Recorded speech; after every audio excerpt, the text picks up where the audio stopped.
ప్రియమైన దేవుని పిల్లలారా, ప్రభు అయిన యేసుక్రీస్తు నామంలో మీకు వందనములు. మన జీవితంలో మనకు అతి దగ్గరగా ఉన్నవారు కూడా మన బాధలను చూసి దూరం అవుతారు. మనకి ఒంటరిగా అనిపించే సందర్భాల్లో దేవుడిచ్చిన వాగ్దానం మనకు స్వాంతనిస్తుంది. ఈరోజు దేవుని వాగ్దానము కీర్తనల గ్రంథము 38వ అధ్యాయము 11వ వచనము. కీర్తనలు 38:11 వాక్యం ఇలా ఉంది: నా స్నేహితులను, నా చెలికాండ్రును నా తెగులు చూచి ఎడముగా నిల్చుచున్నారు, నా బంధువులు దూరంగా నిల్చుచున్నారు అని. దావీదు ఈ వచనాన్ని రాసిన సందర్భం అతని పాప భారంతో, శారీరక మరియు మానసిక బాధల మధ్య ఉంది. అతని శరీరం బాధతో నిండి ఉంది, మనసు విచారంతో నిండి ఉంది. ఇలాంటి సమయంలో కూడా దావీదు దేవుని మీదే ఆశపడ్డాడు. ఈ వాక్యంలో 3 ముఖ్యాంశాలు ఉన్నాయి. మొదటిగా స్నేహితులు మరియు చెలికాండ్రులు.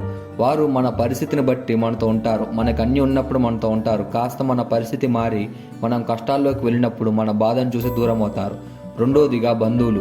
మన బంధువులు కూడా మన స్థితిని చూసి, మన స్థాయిని చూసి మన దగ్గరకు వస్తారు.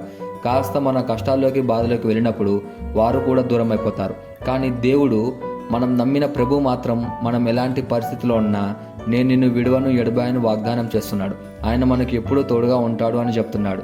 నీ దగ్గర అన్నీ ఉన్న సందర్భంలో కాదు, నీకేమున్నా లేకపోయినా, జాబ్ ఉన్నా లేకపోయినా, ఆస్తి ఉన్నా లేకపోయినా, అందంగా ఉన్నా లేకపోయినా, ఆరోగ్యం ఉన్నా లేకపోయినా, నీ స్థితి ఏదైనా నిన్ను ప్రేమిస్తున్నాడు. ఈ వాక్యంలో దావీదు చెప్పింది అదే.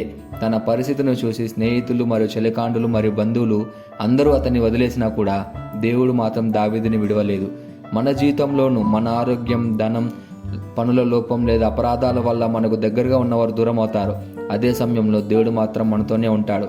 ఎందుకంటే దేవుడు చెప్పాడు, నిన్ను ఏమాత్రమును విడువను, నిన్ను ఎడబాయను అని.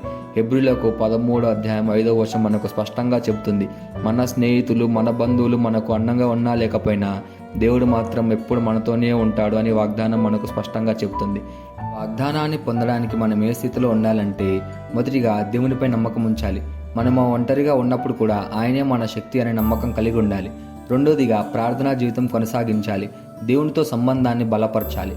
మూడోదిగా పరిశుద్ధతలో నడవాలి. దేవుని చిత్తాన్ని గ్రహించి ఆయన నడిపింపుల్లోనే నడవాలి. నాలుగోదిగా విశ్వాసాన్ని కోల్పోకూడదు. పరిస్థితుల వల్ల మన విశ్వాసం బలహీనపడకూడదు. దావీదు ఒంటరిగా ఉన్నప్పుడు కూడా దేవునిపైనే ఆనుకున్నాడు. మనం కూడా ఆ విధంగానే ఉండాలి.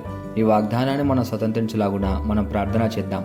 మమ్మల్ని మిక్కిలిగా ప్రేమించిన ప్రియ పరలోకపు తండ్రి, నీకే కృతజ్ఞతాస్తుతులు, వందనాలు చెల్లించుకుంటున్నాం ప్రభువా. ఈరోజు నీ వాగ్దానం మా హృదయాన్ని తాకింది. మా జీవితంలో ఒంటరిగా ఉన్నప్పుడు కూడా నీవు విడువని దేవుడవు. మా స్నేహితులు, బంధువులు మా బాధను చూసి దూరమైనా నీవు మాత్రం మాకు అత్యంత దగ్గరగా ఉన్నావు ప్రభువా. ఈ వాక్యాన్ని విశ్వాసం తందుకొని నీ ప్రేమలో నడవడానికి మా అందరికీ బలపరచుము. ఏ దుఃఖ సమయం వచ్చినా నీవు తోడుగా ఉన్నావని గుర్తు చేసుకొని ప్రశాంతతతో ముందుకు పోవడానికి నీ ఆత్మను మాకు సహాయంగా పంపమని ప్రార్థిస్తూ యేసుక్రీస్తు నామములో అడుగుచున్నాము తండ్రి, ఆమేన్.